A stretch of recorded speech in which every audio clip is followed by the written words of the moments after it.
Би энэ үндэсний зөвлөлийн 24 оны үйл ажиллагааны тайланд хийсэн дүн шинжилгээг ингээд харж байгаа.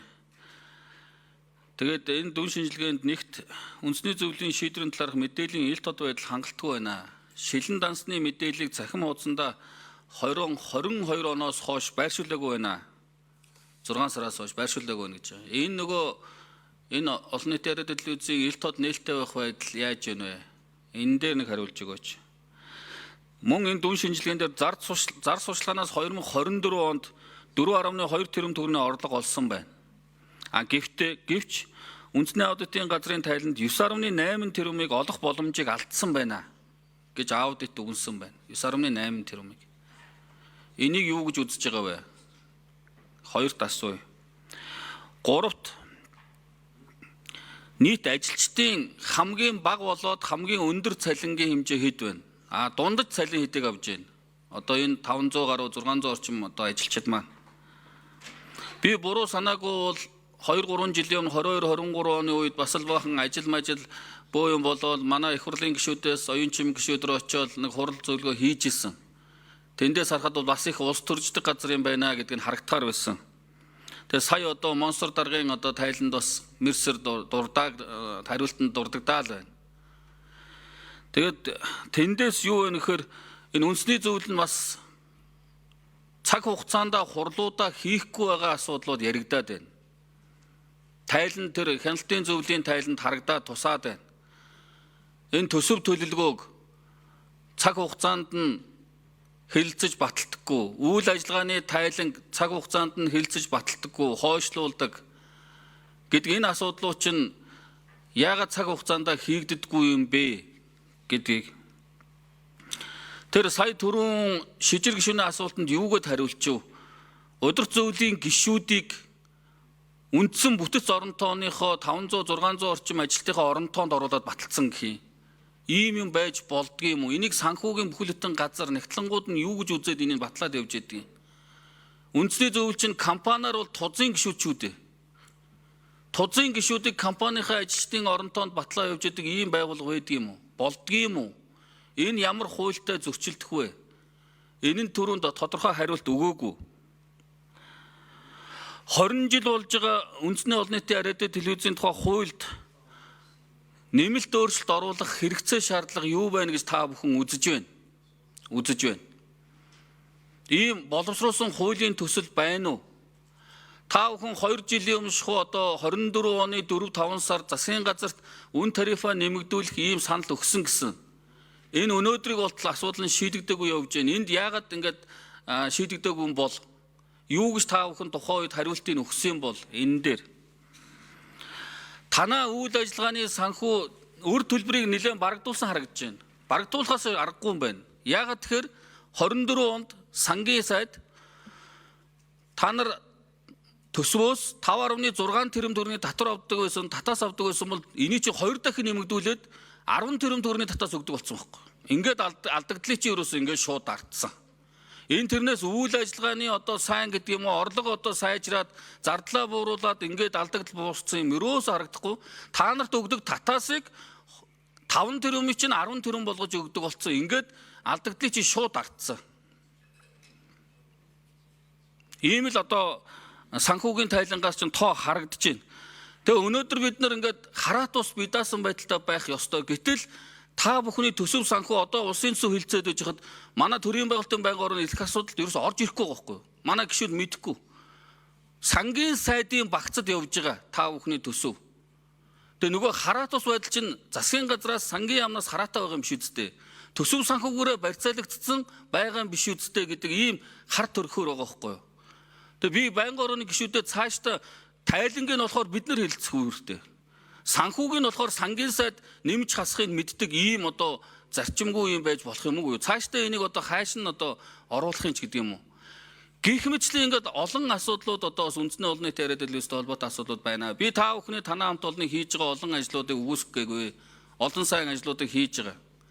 Гэхдээ бас та бүхний үйл ажиллагаанд үндэсний зөвлөлийг чи одоо энэ 3 субъектээс ерөнхийлөгч их хурал засгийн газраас томилогдож байгаа энэ 15 хүний бүрэлдэхүүнтэй энд нөхдүүд чи юу нь яг үндэсний зөвлөлийнхаа гишүүний үүрэгт ажлыг хийж гэнэ үү гэдэг асуудал их эргэлзээ төрүүлж шүү. Хараат ус байх байдал чинь нилээд одоо энэ дээр асуудал дагуулж шүү. бие биенийхээ одоо санал болгосон субъектийнхаа эрх ашигыг хамгаалдгийн биш үсттэй.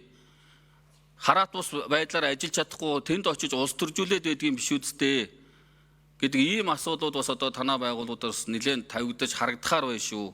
Тэгээ миний энэ одоо 5 6 асуултанд Монсор дарга, гэрэл захирал, за санхүүгийн албаныхан гэдэргээд хариулж өгөөч.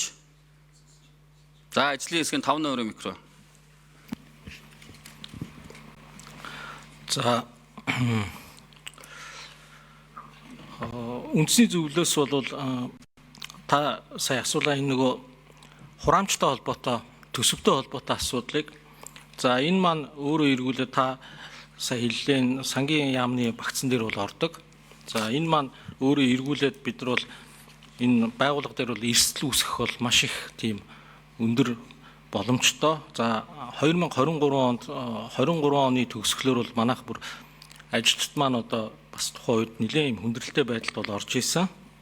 За нэмэлт шаардлагын хувьд гэвэл хуулинд үндэсний зөвлөлөөр бид нар бас хэлэлцээд энийг саналаа бол явуулах хэрэгтэй баха. Яг л би одоо үндэсний зөвлөлийнхаа гишүүдийн өмнөөс бол ярьж болохгүй бах. 9.8 тэрбум төгрөг олж болох байсан гэдгийг бол одоо манай санхүүгийнхан бол эргүүлээ хариулах бах. За шилэн данс хөтлөхийг бол бас гүйцэтгэх удирдлага маань хариулах бах. За үндэсний зөвлөлийн хурлын шийдвэрийг болвол бид нар бол өөрийн MNB цэг имэн гэдэг сайтн дээр бол хурал болсны дараа бол байнга бол оруулж байдаг. За энийг бол манай нарийн бичиг бол хариуцж ажилладаг. За энэ тухайн үед нь бол бид нар оруулж явж байгаа. Гэхдээ та ч одоо тэгээд үндэсний зөвлөлийн дараа танд ер нь хариулах мэдэх юм байгаа юм уу? Бүгдийг бусд руугаа ингээд тэгээд тэнд хариулна, энд хариулна гэд. Уг нь бол та бол одоо ингээд өмнөөс нь бүх тайлангийн сонсцсон, алдаа дутагдлыг олоод хартсан. Захирал маань одоо шилэн дансанд материалаа тавихгүй байгаа. Бид нар энийг авч хэлцээд ингээд одоо энэ алдаа засруулсан, залруулсан гэдэг. Энэ чинь хуультай шүү дээ. Гэт яриад үжээд л одоо манай гүйцэтгэх захирал мэднэ гэд ингээд хариулаад байж юм. Энэ минийгээ та нар үндэсний зөвлөлдөр ярьдгүй юм уу? За гэрэл захирал хариулъя. За би энэ үйл ажиллагаатай холбоотой өөрийн хариуцж байгаа хэсгээс хариулъя. За манай цалингийн дундаж болвол 1,513 мянган төгрөг байна. За хамгийн бага цалинтай хүн бол 1.2 сая төгрөгийн цалинтай. За их гайгүй өндөр одоо сар тутам бол өндөр гүйцэтгэлтэй байгаа ажилчдын цалин бол 1,950 мянган төгрөг байна. За байгууллага дотроо бол би контрактны гэрээгээр ажилладаг ийм гүйцэтгэх захирал байгаа юм. Тэгээд мэдээж одоо би энэ орон тоондоо орж байгаа учраас хамгийн өндөр цалинтай нь биелэх шиг байна. За нийт ажилчдын бол дундад цалин бол 1,513 мянган төгрөг байна. Эндээсээ нийгмийн даатгал хүн амын орлогын албан татвар гэдэг ингээд тодорхой татваруудыг төлөөд ингээд гар дээр нэг сая 100-200 мянган төгрөг орчмыг бол авч ажилдаг ийм одоо цалин багтаа уран бүтээлчд байдаг. За шилэн дансны хуулийг 22 он хүртэл тогтмол одоо хийгээгүй байна гэж үндэсний аудитын тайлан дээр гарсан юм аа. За гүйцэтгэд хариулъя.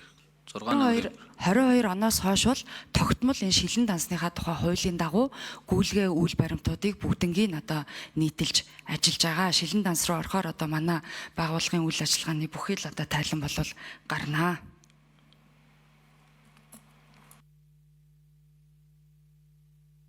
За онон гишүүн үндэсний зөвлөлийн гишүүн онон гишүүн хариулъя. Ажлын хэсгийн 2 номерын микрофон. За сандаг очир гишүүний асуултанд хариулахад тэр үндэсний зөвлөлийн орон тоог үндэсний олон нийтийн радио телевизийн бүтцэд багтаацсан талаар асууж байна. Энэ ч аргагүй шүү дээ. Одоо миний мэдхийн 25 оны төсөв төлөвлөгөөг одоо үндэсний хяналтын зөвлөлөөр оруулаагүйгээр үндэсний зөвлөлөөр танилцуулсан. Гэхдээ хяналтын зөвлөлийн мэргэжлийн усуудаар оруулаагүйгээр хянуулаагүйгээр шууд баталсан байхгүй юу? Зүгээр л танилцсан гэж оруулж ирээд танилцсангуудаа шууд за энийг баталж игээд миний бие бол энэ хуралчин суухгүй гэдээ орхиж явсан юун дээр байгаа протокол дээр байгаа. Гэх мэтлэн одоо ингээд ийм давхурцсан асар үе шүү. Одоо энд яг хуу Монсор дарга нэг гой юм яриад одоо 2-3 цаг гişүүдэ ажиллагч гэсэн бараад яах вэ? Ярил ихэн байгаа дөө 1 минутанд багтахгүй байх.